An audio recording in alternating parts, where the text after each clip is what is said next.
네, 반갑습니다. 11월 첫째 주입니다. 오늘 하나님께서 주시는 말씀은 사도행전 2장 1절에서 21절까지의 말씀입니다.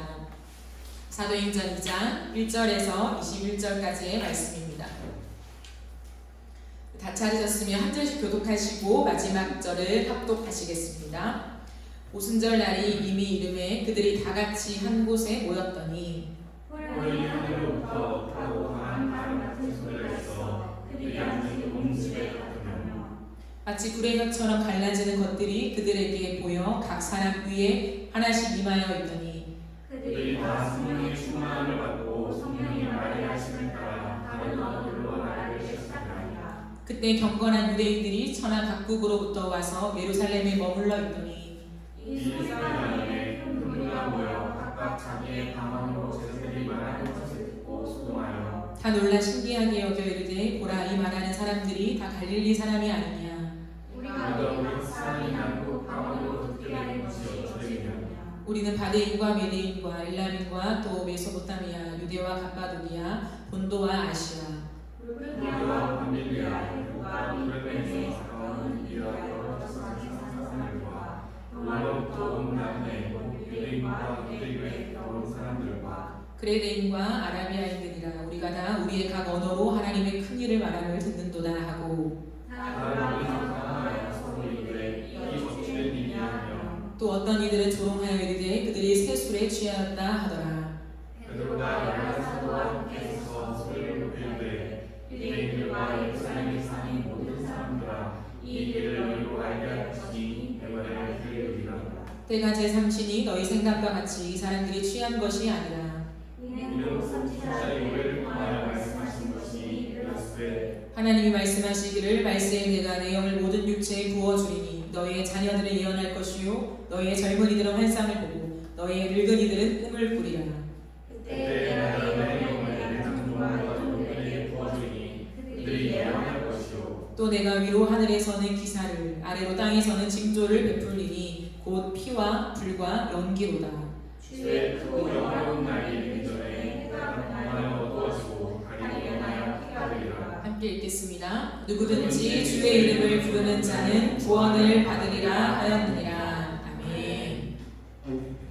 11월에는 성령 시리즈 설교로 진행이 됩니다. 오늘은 첫 번째 시간으로 성령 충만이라고 하는 제목으로 하나님 말씀을 전하도록 하겠습니다.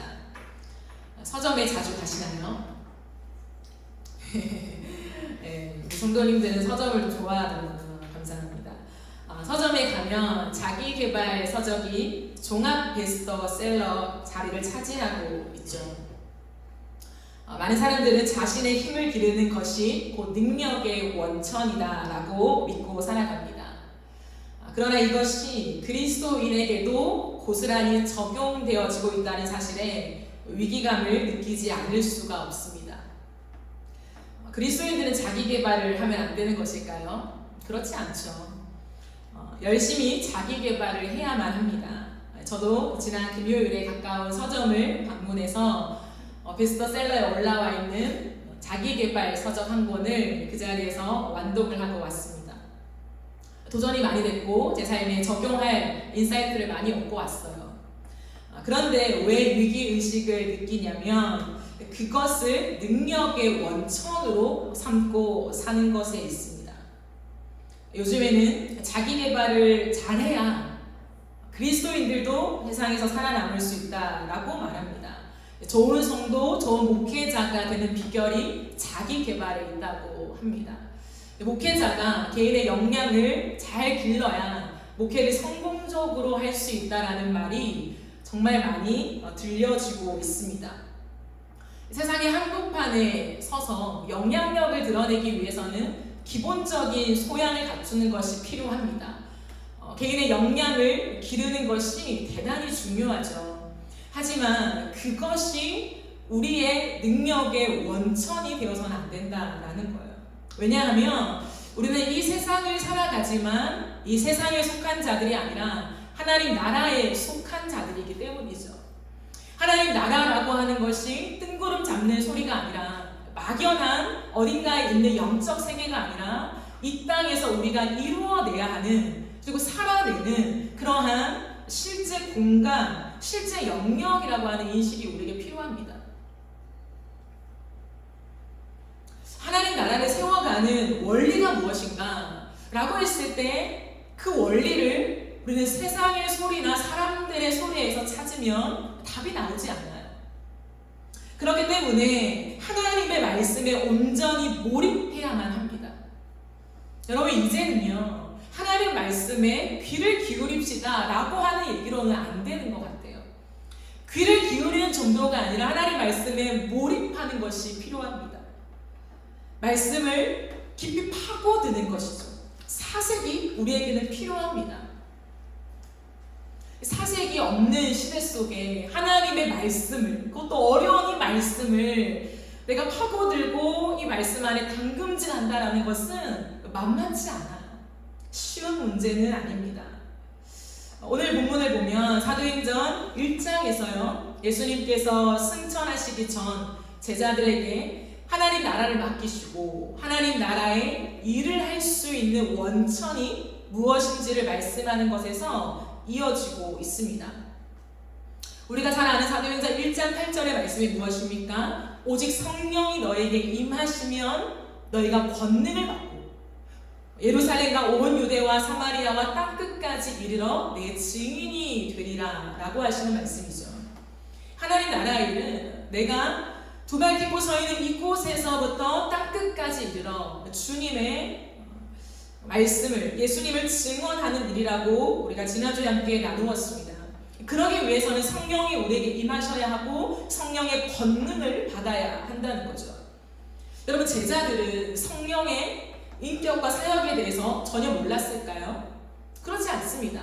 물론 성령의 내주하심이 없던 때였지만 제자들은 성령의 인격과 사역에 대해서 알고 있었어요. 왜냐하면 예수님께서 공생의 사역을 시작하시고 많은 곳에서 하나님의 일을 이루실 때에 성령의 역사가 나타났거든요. 특별히 70인의 제자들을 예수님이 파송하실 때 2명씩 짝지어 보내지 않습니까? 그때에 성령의 능력을 경험하게 됐어요. 사탄이 위에서부터 떨어지는 것을 보았다라고 성경은 기록하고 있거든요. 뿐만 아니라 예수님께서 승천하시기 직전에 제자들에게 직접 이제 내가 너에게 줄, 하나님이 줄 약속하신 성령 세례, 그것을 기다리라 라고 하는 명령까지 받은 것입니다. 그러므로 제자들은 성령에 대해서 이미 어느 정도는 알고 있었다는 거예요. 근데 주님이 말씀하시는 건 뭐냐면 이제 충만해야 한다는 걸 말합니다. 성령에 대해서 알고 그 사역을 일시적으로 경험하는 것을 넘어서 이제 성령이 우리 안에 내주하시고 충만해야 한다는 것을요. 왜냐하면 하나님의 나라를 세워가는 유일한 원천은 성령 충만이기 때문입니다. 유일한 원천이에요. 성령 충만을 받아야 하나님 나라의 일을 할 수 있다라는 거예요. 자기 개발이 필요하죠. 우리는 사람입니다. 인간으로서 이 땅을 살아가면서 나를 훈련하고 세우고 많은 역량을 기르는 것은 너무나도 필수적이죠.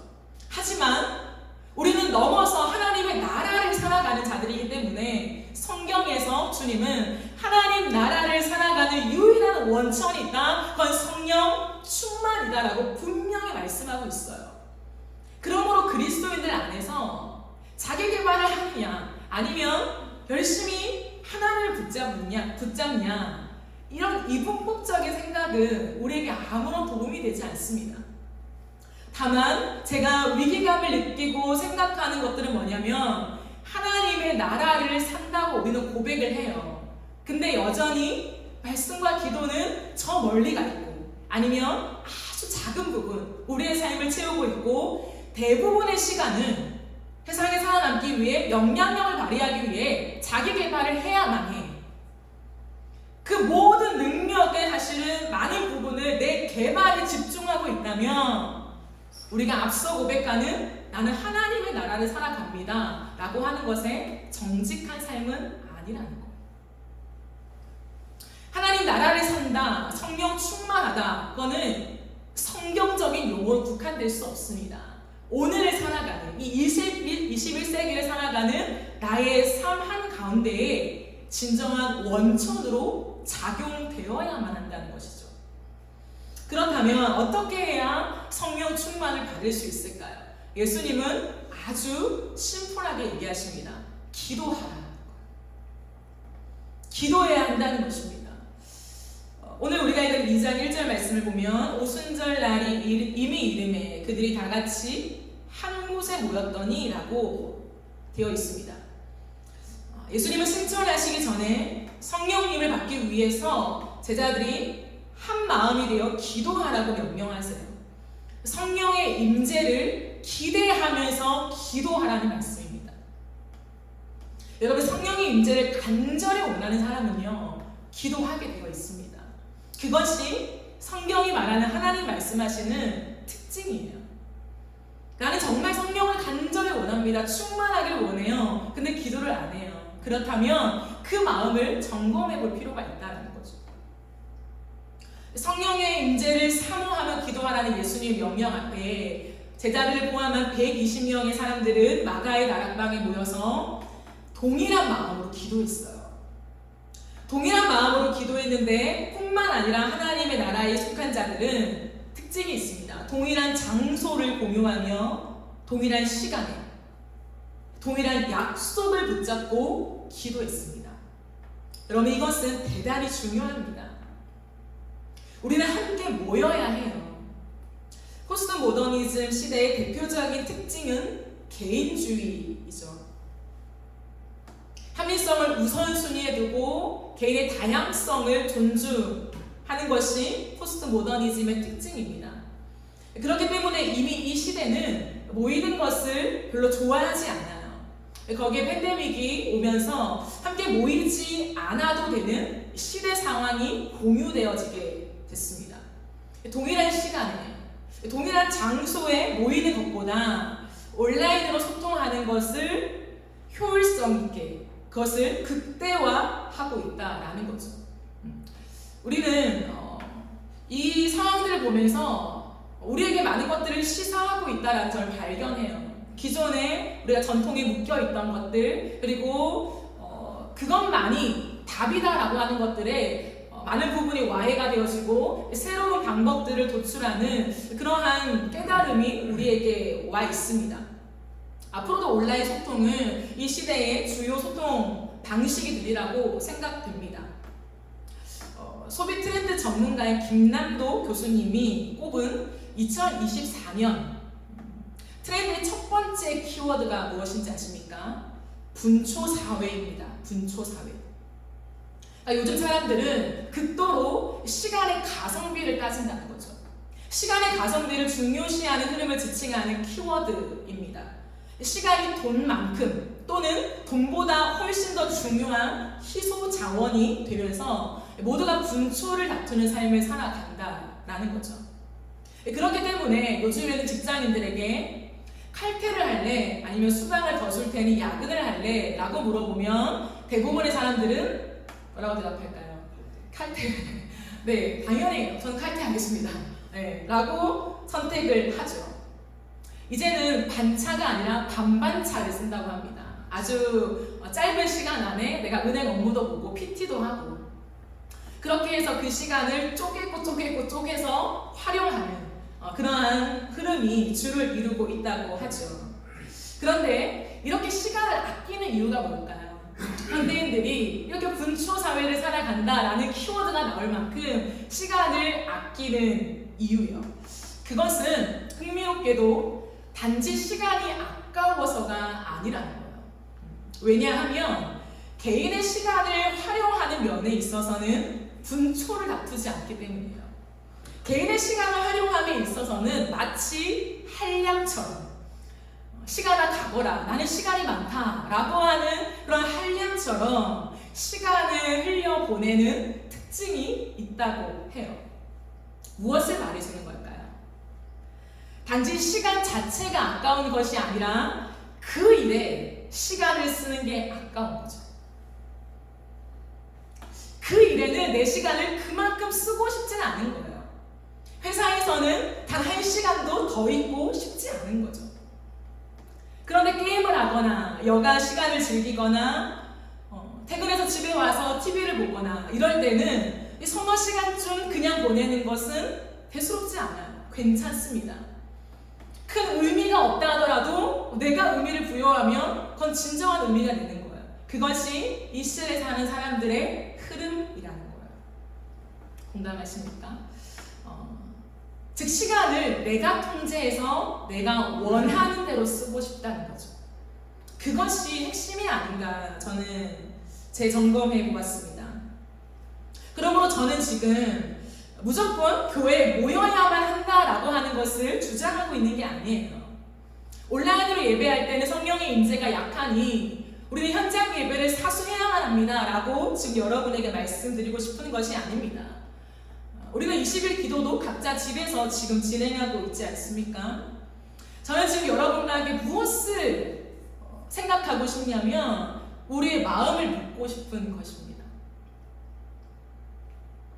과연 우리가 하나님의 말씀을 따르는 일에 시간을 쓰고 싶은가? 얼마큼이 괜찮다라고 선을 긋고 있진 않은가? 일주일에 2번 정도 교회를 가는 것은 not bad. 그러나 그 이상은 좀 부담스러운데 라고 생각하진 않은가? 저는 교회 일이 우선 되어야 하고 교회에 많은 시간을 써야 한다라고 지금 여러분에게 얘기하고 있는 것이 아니에요. 제가 지금 여러분과 얘기하고 싶은 건 뭐냐면 우리가 하나님의 나라, 하나님과의 관계를 얘기할 때 우리 인생에 큰 파이가 있다고 생각해 봅시다. 그러면 그걸 다 쪼개요. 10등분으로 쪼갭니다. 그런 다음에 내가 하나님을 위해서, 교회를 위해서는 이 10개 중에 몇 개를 드릴 건가? 믿음이 좋으면 좋을수록 2개에서 3개로, 5개, 누군가 6개까지도 올라갈 수도 있겠죠. 근데 나머지는 나의 시간.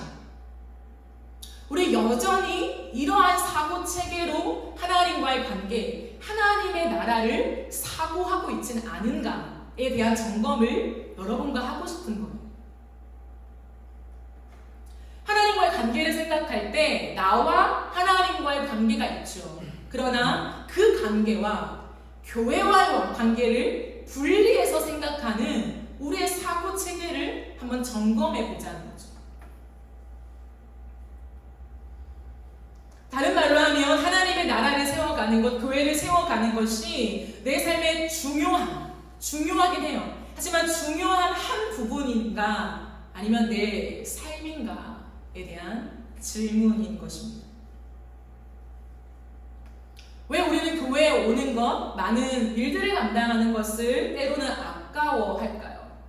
그리고 그 아까워하는 내 모습을 보면 왜 우리는 고통스러워할까요?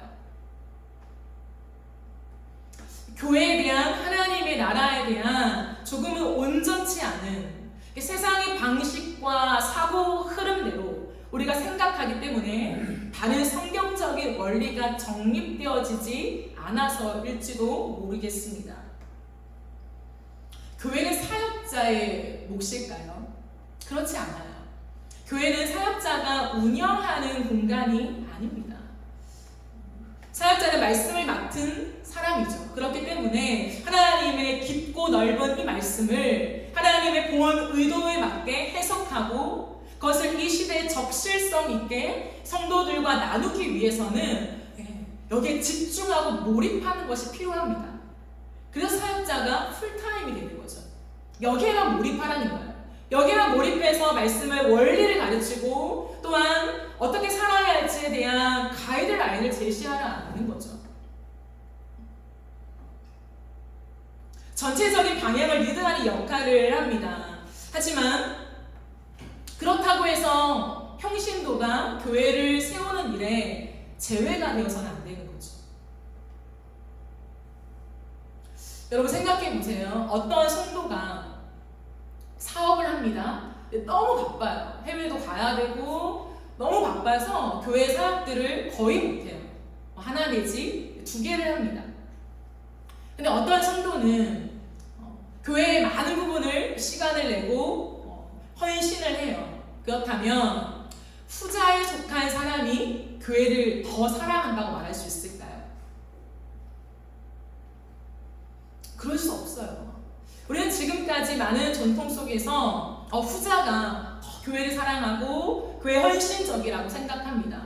그러나 우리는 달리 생각해서 앞에 사람이 하나님을 덜 사랑하고 뒤에 사람이 하나님을 더 사랑하는 것이 아니라 해외 사역을 해외 사업의 어떤 일들을 맡기 위해서 나가 있든 자신의 일상을 살아가든 그 어떠한 일들을 하든 그 가슴에 중심에 교회가 놓여있고 교회를 향한 진정성 있는 고민을 삶으로 한다면 그 사람은 여전히 교회를 사랑하는 사람이죠.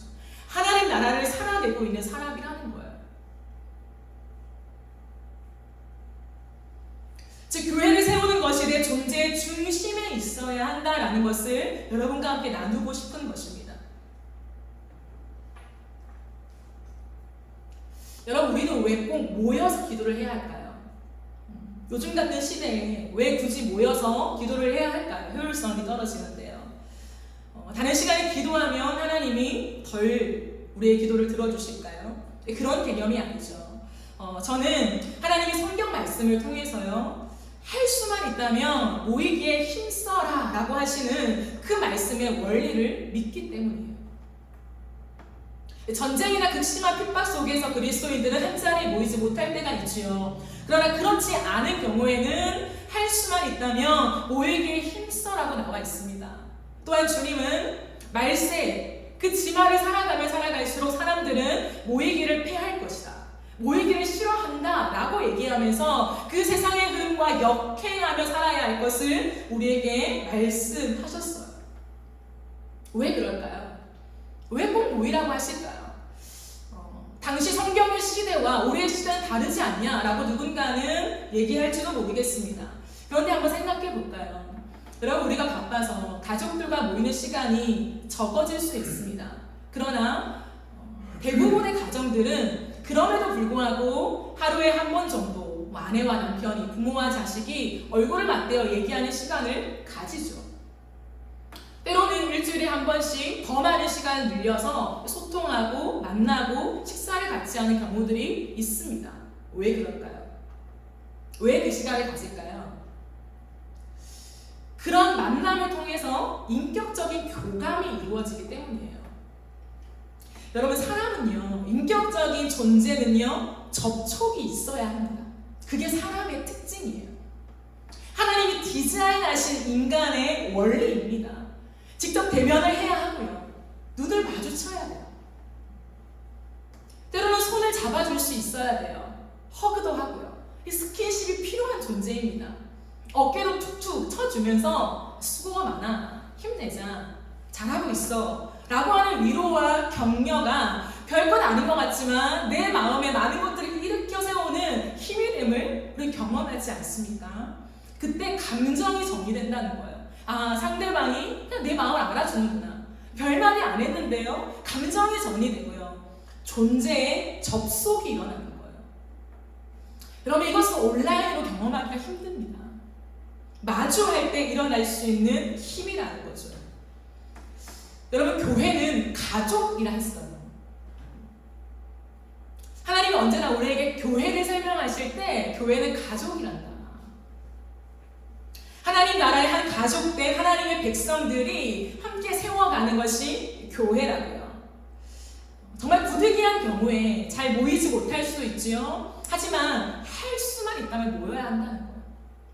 할 수만 있다면 같은 시간에 함께 기도하는 것이 성경적인 원리라고 주님 말씀하시는 거죠. 효율성을 따질 때가 있지요. 하지만 우리는 언제나 효율성이 먼저가 아니라, 시대의 트렌드와 흐름이 먼저가 아니라, 그것을 학습하는 건 중요하지만 과연 성경적인 원리는 무엇인가에 몰입하면서 따져보아야 해요. 그리고 우리는 성경적인 원리를 선택해야 합니다. 틀린 말을 하는 건 아니죠. 하지만 나는 하나님 나라의 백성이기 때문에, 나는 그 나라를 살아가는 사람이기 때문에 성경적인 원리를 선택하는 것이 당연하다는 거죠. 그러므로 모이기에 힘써야 합니다. 여러분, 우리가 릴레이 기도를 합니다. 릴레이 기도는 엄청난 힘이 있어요. 개인이 알아서 시간을 정하고 기도하면 편하죠. 정말 편합니다. 릴레이 기도가 다소 불편하게 느껴질 때도 있어요. 시간을 맞춘다는 거 한두 번도 아니고 며칠을 계속 띄워지는 어떤 삶의 시간 속에 그렇게 한다는 것이 지침으로 느껴질 때도 있어요.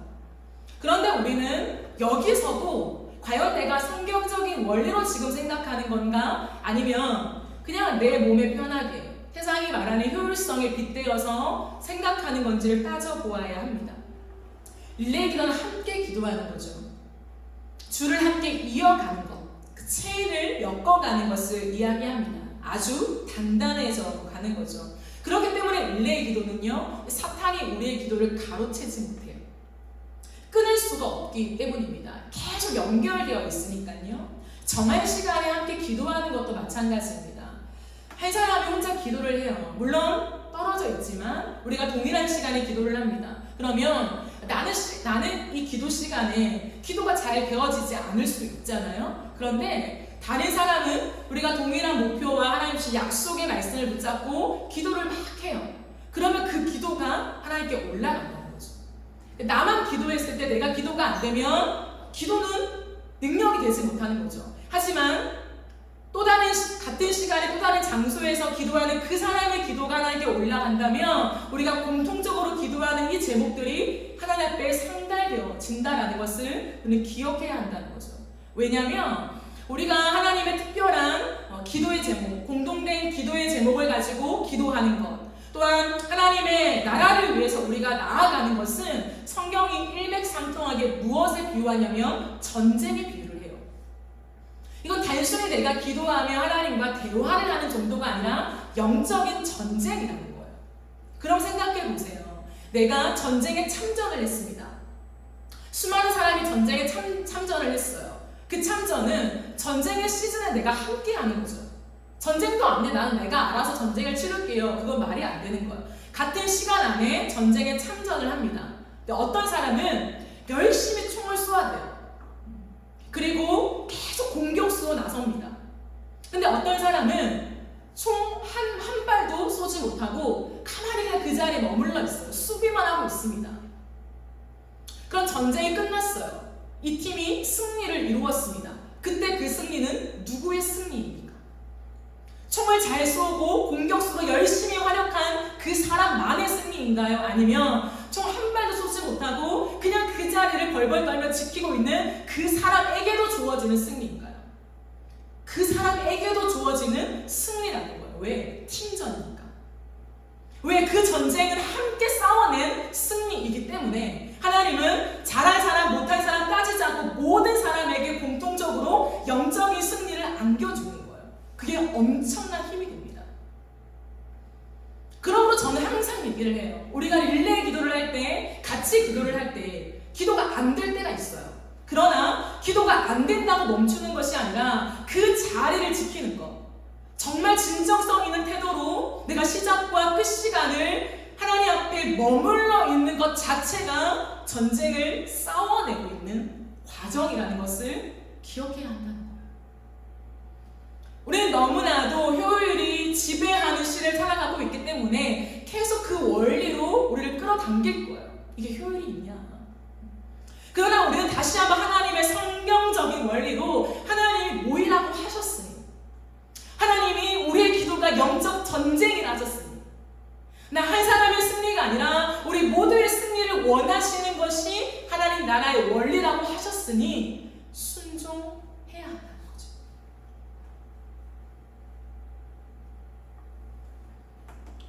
마음이 나뉘고 하나 되지 못한 상태에서 성령 충만한 교회는 기대하기 어렵습니다. 주님은 오늘 이 초대교회, 이 땅에 최초로 교회가 세워지는 장면이에요. 내가 이 반석 위에 나를 향한 신앙의 고백을 하는 이 고백 위에 내 교회를 세울 거야? 라고 하신 약속이 성취되는 장면이에요. 얼마나 벅찹니까? 이 땅에 교회라고 하는 진짜 그 태동이 시작되는 단계에 있습니다. 그때 주님 명령하신 게 뭐냐면 가장 중요한 건 성령 충만이다. 그리고 성령 충만을 받기 위해서는 한 마음으로 기도해야 한다. 이 원리를 정확하게 주셨습니다. 1세기에 서 있는 이 땅의 교회도 비켜갈 수 없는 공통된 원리이죠. 한 마음으로, 같은 마음으로 하나님의 약속을 붙잡고 기도하는 교회예요. 여러분, 그랬을 때 예수님이 승천하시고 10일째 되던 날 기도하는 그들 가운데 성령이 임하셨습니다. 호련히 하늘로부터 급하고 강한 바람 같은 소리가 있고요. 그들이 앉은 온 집에 가득하여 마치 불의 혀처럼 갈라지는 것들이 그들 위에 보여 각 사람 위에 임하게 되었습니다. 그 다음 성경은 무엇이라 말합니까? 그들이 다 성령의 충만을 받고. 누가요? 베드로만요? 열심히 수장으로 활동했던 베드로만요? 12명의 제자들만요? 아니요. 그 자리에 있던 모든 사람, 그들이 다 성령의 충만함을 받고 성령이 말하게 하심을 따라 다른 언어들로 말하기를 시작했다라고 되어 있습니다. 120명의 사람들 중에 졸았던 사람이 없었을까요? 집중하지 못하고 딴 생각했던 사람이 없었을까요? 전 있었을 거라고 생각해요. 사람 다 똑같잖아요. 하지만 그 자리에 함께 모여서 계속해서 꺼져가는 불을 또 옆 사람이 전이시켜주는 이 계속되는 기도 속에 하나님은 성령을, 약속하신 성령을 부어주시는데 그 자리에 있는 모든 사람이 성령의 충만을 받게 하심, 이것이 교회입니다. 교회는 사역자 한 사람이 잘한다고 되는 게 아니에요. 평신도 몇 사람이 움직인다고 되는 원리가 아닙니다. 세상의 방식처럼 8대2의 원리가 아니에요. 100% 모든 사람이 함께 누려가는 하나님의 원리를 교회 안에 담아내신 거죠. 성령의 충만의 특징을 주님은 우리에게 말씀하십니다. 말씀이 충만하여 그리스도를 담대하게 전하게 되는 것이 성령 충만의 결과입니다. 성령 충만한 제자들은 방언으로 하나님의 큰 일을 말하고 있습니다. 하나님의 큰 일이 뭘까요? 하나님 나라입니다. 우리가 살아가는 보이는 이 땅의 끝이 아니라 우리는 하나님 나라를 살아갑니다. 예수 그리스도를 통한 주님의 나라를 살아갑니다라고 하는 하나님의 큰 일을 대언하죠. 이제 부활의 주님을 증언하는 제자들의 목소리가요, 유대인의 언어를 뛰어넘습니다. 그 소리가 유대인의 언어를 뛰어넘어 어디까지 갑니까? 모든 열방의 언어로 세상을 압도하고 있는 거예요. 여러분, 수많은 사람들은요 주목하게 됩니다. 베드로를 포함한 이 사람들이 지금 기도하는, 내뱉고 있는 이 언어에 집중하게 됩니다. 뭐지? 왜 내 나라 말로 들리는 거야? 왜? 각지에서 지금 사람들이 모여 있으니까요. 이때 언어에 학습이 어디 있었겠습니까? 레슨이 어디 있습니까? 없어요. 근데 이들은 입을 열어 말하는데 온 열방의 언어로 말하는 거예요. 단순한 성령의 은사일까요? 언어의 은사들 있잖아요. 그것을 말하는 게 아니에요. 사도행전 2장에 주님께서 언어를 풀어주셔서 방언을 하게 하신 것은, 여러분, 이 당시에는 언어의 교육이 없다고 했잖아요. 그렇기 때문에 주님은 기적적인 방법으로 그들의 입을 열어서 이 복음이 유대인들의 지경을 넘어서 땅끝까지, 열방까지 갈 거라라고 하는 것을 보여주시는 장면이라는 거예요.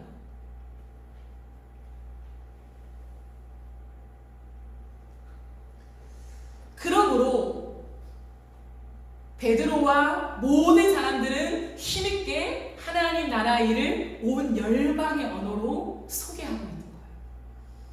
그런데 더러는 조롱하면서 그들이 세술에 취하였다라고 욕을 하죠.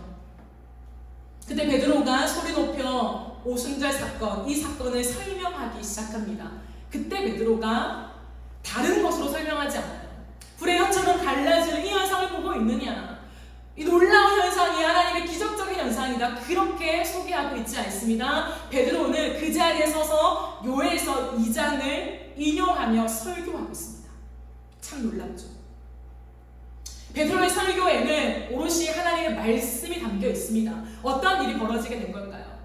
그럼 베드로는 알았을까요? 성령이 임하면 이 요엘서가 성취되는 것이라고 이미 알고 있었을까요? 설교를 준비하고 있었을까요? 아니에요. 근데 어떻게 이러한 은혜가 임했을까요? 베드로가 성령의 충만함을 얻자 성령께서 베드로 안에서 일하시는 뭐냐면 구약의 모든 성경이 깨달아지게 된 거예요. 예수 그리스도.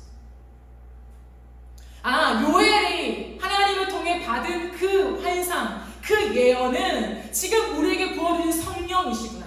이 성령이 왜 부어졌냐면 그리스도를 깨닫게 하시려고 부어주신 하나님 나라의 유일한 원천이구나 라는 것을 깨닫게 된 거예요. 그래서 그는 요에서 2장을 인용하면서 그들에게 선포하죠.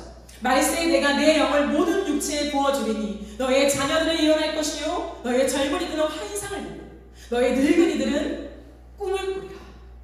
여러분, 이것은 자녀들은 예언만 하고 젊은이들은 환상만 보고 늙은이들은 꿈을 꾼다, 이러한 해석이 아니에요. 이것은 전 세대를 아우르는 표현이에요.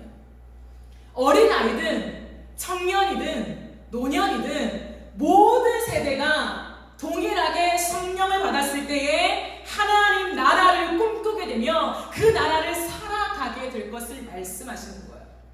예언과 환상과 꿈은 동일한 의미입니다. 그러므로 모든 세대가 함께 그 하나님 나라를 꿈꾸며 그 나라를 세워가는 영광이 누구로부터? 성령으로부터, 성령의 충만함으로부터 이루어진다라고 하는 것을 지금 풀어내고 있는 것이죠.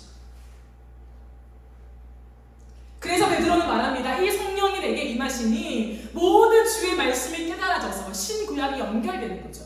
그래서 그는 힘있게 말합니다. 21절에 누구든지 주의 이름을 부르는 자는 구원을 받으리라. 여러분, 이게 뭘까요? 모든 사람이 차별이 없다는 거예요. 구약에서는 성령께서 특정 목적을 위해 일시적으로 어떤 특정인에게 임하셨습니다. 그러나 이제 이 사도행전의 성령 강림 사건 이후에는 성령 충만이 예수의 이름을 부르는 모든 사람에게 주어진다라고 말하고 있다는 거죠. 성령 충만해야, 성령이 임해야 우리가 예수를 알 수 있고 그 예수 안에 우리가 살아갈 때 더욱더 성령 충만이 우리 안에 이루어지는 이 놀라운 통합적인 통전적인 원리를 베드로는 깨닫고 선포하고 있는 것이죠. 그러니 베드로는 담대해진 거야. 그럼 베드로는 담대한 사람이 아니었잖아요. 그렇게 호언장담했지만 주님을 못 박을 때 숨었던 사람이에요. 피곤하게 도망쳤던 사람입니다. 그러나 모든 사람 앞에서 야, 너희가 술 취했냐? 이게 뭐냐? 라고 조롱하는 사람들 앞에서도 아랑곳하지 않고 담대하게 예수 그리스도를 힘있게 전하게 된다는 거예요. 너무 놀랍잖아요. 그러므로 성령 충만은 어떠한 은사, 어떠한 환상 그런 것만을 체험하는 것이 아니라 말씀이 깨달아짐의 힘이라는 거예요. 그럼 우리에게 왜 말씀이 잘 깨달아지지 않나요? 말씀이 어렵기 때문일 수도 있겠죠. 그러나 성령의 충만함을 입지 않아서 이 말씀이 도무지 깨달아지지 않는 거예요. 도무지 이 성경이 우리의 삶에 너무 멀어 보이는 거예요. 이 2000년 전의 이 역사, 훨씬 그 전의 역사들이 오늘 내 삶에 어떻게 적용될 수 있단 말인가. 경전을 대하듯 여전히 우리는 성경을 인식하고 있다는 거예요. 그럼 제가 이번 주에 새롭게 하소서 아시죠? 거기에 조혜련 집사님이 나오신 것을 보았어요. 보셨습니까? 꼭 보세요. 정말 강추합니다.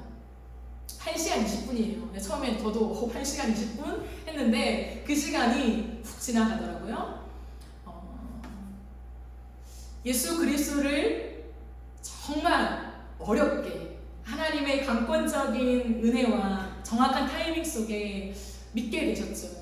그런 다음에 지금 이제 7년차라고 하시더라고요. 성경을 가르치고 계세요. 계속 오십쇼라고 하는 유튜브 채널을 통해서 가르치고 계신데 어쨌든 많은 우여곡절 끝에 예수님을 영접하셨어요. 영접하셨는데 영접할 때부터, 교회에 등록할 때부터 그분은 성경을 파기 시작했대요.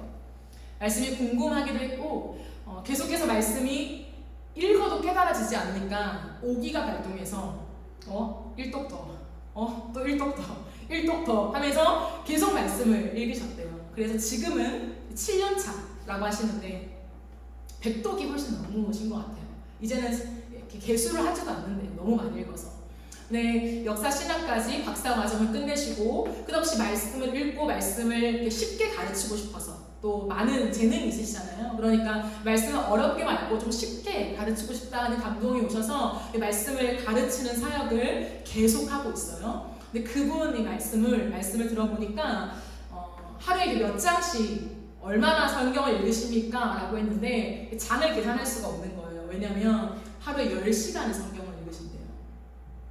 그냥 뭐 차 타고 오는 길에도, 그리고 잠깐 대기실에 있는 그 시간에도 성경을 펴서 성경을 읽으신다는 거예요. 우리는 다 핸드폰을 보잖아요. 근데 그분은 그렇게 하지 않고 계속 말씀을 읽는데요.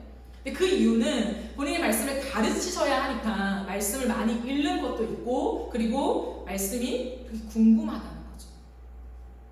그런 얘기를 들으면서 참 놀랐습니다. 그리고 친어머니께서 늦게 예수님을 믿게 되셨는데 77세에 예수님을 믿게 되신 것 같아요. 근데 한 5년 지난 지금 54도 정도로 하셨대요.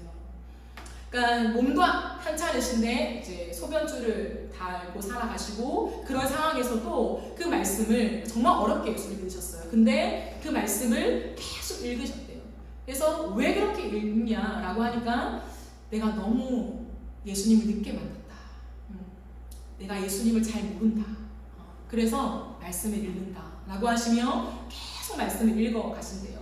근데 말씀을 읽다가 소변줄 원래 차고 다니셨는데 그거를 끊어내시고 하나님을 회복시켜 주신 거죠. 그러니까 몸도 회복되어지고 지금 굉장히 건강하게 지내고 계시다는 그 간증의 한 부분을 여러분과 함께 소개합니다. 그런 얘기를 쭉 들었을 때 저는 100도, 54도 대단하네, 거기에 초점을 맞추기보다 그냥 한 사람에게 하나님이 임재하시고 성령을 부어주실 때에 말씀을 정말 사랑하게 되는구나 라고 하는 걸 깨달았어요. 그리고 말씀 앞에 참 겸손하구나 라는 걸 깨닫게 되었습니다. 말씀을 또 읽고 또 읽어도 느끼는 게 말씀을 잘 모르겠는 것이 공통된 대답입니다. 저도 마찬가지고요. 그렇기 때문에 말씀을 내가 얼만큼 읽었다라고 하는 게 사실 큰 의미가 없어요. 제가 앞서 여러분께 소개해드렸던 적 있는지 모르겠습니다. 내수동교회 지금 원로 목사님이신데요. 박이천 목사님께서 90이 되실 때, 90이 되셨을 때에 강의를 오셨어요. 주 강사로 오셨는데 그때 본인이 지금 사역한 지 60년이 되셨대요. 60년. 그리고 엄청나게 많은 주석들을 이제 내셨는데 그분이 이제 진실한 말씀으로 내가 지금까지 하나님을 배우고 주석도 썼는데 하나님을 얼만큼 아는가 돌아보셨대요. 내가 하나님을 얼만큼 알지? 라고 돌아보셨을 때 하나님을 큰 산, 정말 높은 산에 비유한다면 내가 그 산을 오르지도 못하고 등정조차도 못하고 그 초입에서 모래를 끄적이는 정도로 내가 하나님을 압니다. 그 얘기를 하셨어요. 그때 제가 자퇴를 했지 않습니까? 대학원 목사 안수를 받기 위하여 지금으로부터 7년 전에 백석에 붙어서 갔는데 그 말씀 앞에 제가 단칼에 입학하지 않고 그냥 자퇴를 해버렸어요. 왜냐면 그분이 그런 말씀을 하셨어요. 신학을 하는 것과 하나님의 말씀을 가슴으로 아는 것은 다릅니다. 지식으로 하나님의 말씀을 습득하는 것과 내 가슴과 삶으로 하나님을 만나는 것은 전혀 다른 문제입니다. 라는 말씀을 하셨어요. 그때 제가 결심한 게 있어요. 하나님, 내가 사역을 하기 위해, 라이센스를 따기 위해 목사를 해야 조금 더 많은 사역들을 감당하기 위해서 저는 그렇게는 못하겠습니다. 아직도 내가 하나님의 말씀을 잘 모르나 조금 더 공부하다 올게요. 하나님, 조금 더 내가 말씀을 읽으면서 그래도 이 행간에 담긴 한 줄 한 줄 그 사이에 담긴 하나님의 마음을 읽어가는 사람이 될 때에, 그게 뭔지를 조금 맛을 아는 사람이 될 때에 하나님 다시 부르시면 그때 제가 목사 안수를 받기 위하여 이 과정을 통과하겠습니다 하고는 자퇴를 했던 때가 있습니다. 그 이후로 말씀을 읽으면서 한 번도 신학적으로 말씀을 대한 적이 없어요. 많은 서적을 읽고 나름대로 많은 성경을 읽어 내려갔지만 언제나 제 마음에는 하나님의 마음, 이것을 말씀하시는 하나님의 마음은 어떠셨을까? 왜 이렇게 말씀하셨을까? 왜 이 단어를 그들에게 주셨을까?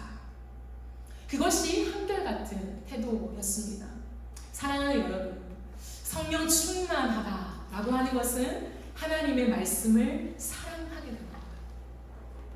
그분을 정말 인격적으로 대우하며 그분의 말씀 한마디 한마디에 내가 주의를 기울이며 몰입하는 것을 의미합니다. 말씀을 정리하겠습니다. 예수님께서 승천하신 이후 2000년이 넘는 시간이 흘렀습니다. 그러나 역사는 하나님 나라의 완성을 향해 달려가고 있고 우리를 동력자로 부르셨습니다. 그러므로 다시 한번 우리의 정체성을 새롭게 합시다. 여러분은 누구십니까? 세상 한복판에서 여러분은 누구로 살아가십니까? 어떠한 삶을 기대하며 살아가십니까? 우리는 하나님 나라 백성이에요. 하나님 나라를 살아가는 사람들입니다. 하나님 나라 안에서 그분의 뜻을 성취하는데 주님의 동력자가 되어지는 사람들입니다. 그러므로 이제는 내가 사는 것이 아니라 내 안에 그리스도께서 살아가심으로 하나님 나라를 이루어 가심이에요. 그러니 어찌 나에게서 능력의 원천이 생겨날 수 있겠습니까? 어찌 세상의 그 어떤 것으로 능력의 원천을 삼을 수 있겠습니까? 오직 성령 충만입니다. 성령 충만만이 하나님 나라를 세워가는 유일한 원천이 됨을 여러분 우리는 기억해야 합니다. 그래서 이제는 내 생각을 끝없이 버려야 돼요. 하나님 앞에서 내 주장을 끝없이 내려놓고 내 힘을 빼야 돼요. 그리고 하나님 앞에서 내가 하나님 나라를 세워가길 원하니 하나님 세상의 많은 것들이 나에게 살이 되고 때로는 하나님 나에게 힘이 될 수 있도록 잘 선용할 수 있는 지혜를 주세요 라고 기도해야 하는 거예요. 그렇게 우리가 주님 앞에 설 때에 우리 모두가 성령으로 충만하여서 하나님의 나라 또 주님의 교회를 힘있게 세워가는 저와 여러분의 복된 삶이 되어지기를 간절히 바라고 소망합니다. 우리 이 시간 함께 찬양하고 기도하는 시간을 갖도록 하겠습니다.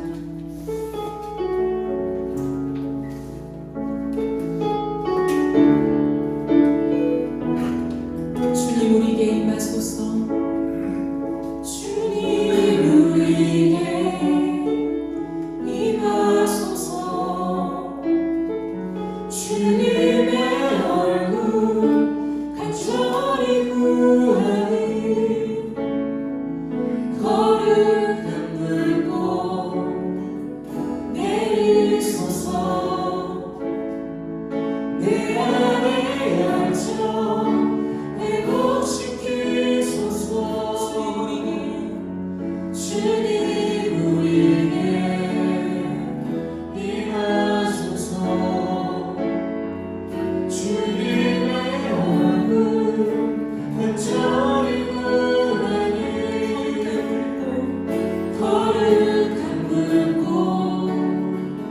내리소서. 내 안에 영적 회복시키소서. 임하소서. 임하소서.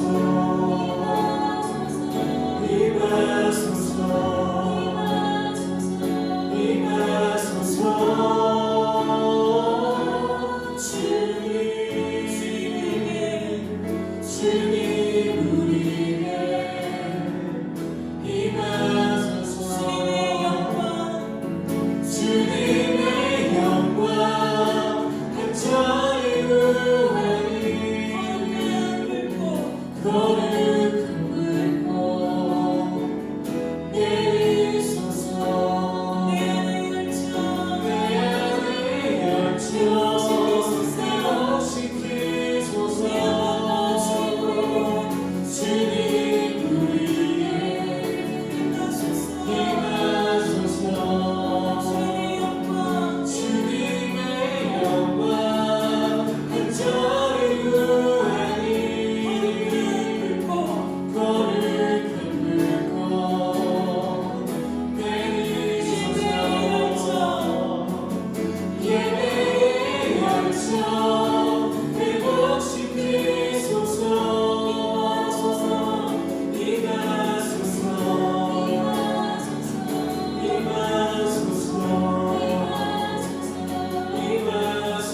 기초문초 사회를 살아갑니다.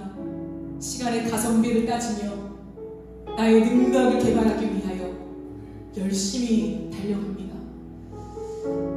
세상의 한 목판에서 우리에게 성경적인 원리로 살아갈 힘은 오직 성령이 되심을 고백합니다. 하나님, 우리를 성령으로 충만하게 하여 주옵소서. 세상에 뒤지지 않고 세상 한 목판에서 영향력을 드러내기 위하여 하나님 성경을 집어들게 하여 주시고 하나님 말씀에 몰입하여 사색하게 하여 주옵소서. 하나님 무릎에 기도가 살아나게 하여 주셔서 하나님 앞에 엎드리며 나아갈 때에 우리의 기도가 능력이 되어지게 하여 주옵소서. 세상 한복판에서 세상의 분야 속에 우리가 나아갈 때에 그 탁월함을 주시는 분은 하나님이십니다. 우리의 지혜를 새롭게 하여 주시고 우리의 가는 길에 문을 열어주셔서 세상 가운데 주님의 영향력을 드러낼 수 있는 그리스도로 서게 하여 주옵소서. 세상이 흔들리지 않게 하여 주옵시고 하나님 말씀과 기도에 이 큰 원천을 가지고 우리가 이 땅을 승리하며 살아갈 수 있도록 역사하여 주옵소서. 하나님, 하나님의 나라를 삽니다. 하나님의 교회를 세워가는 동력자로 부름받은 자들입니다. 이 정체성을 잊지 않게 하여 주옵시고 우리의 삶과 교회가 하나가 되어지게 하시고 우리의 삶이 곧 하나님의 나라를 세워가는 하나님 모든 삶이 될 수 있도록 역사하여 주시옵소서. 이 땅을 살아가며 기도하는 우리 성도들의 기도를 들어주시옵소서. 하나님 물질의 복을 허락하여 주옵시고 세상 사람들보다 으뜸갈 수 있는 많은 능력을 허락하여 주셔서 이 모든 것이 나로부터 임한 것이 아니라 창조주 하나님 나의 근원 되시는 하나님으로부터 왔다는 것을 온 땅에 선전할 수 있는 주님의 증인 될 수 있도록 축복하여 주옵소서. 감사드리며 예수님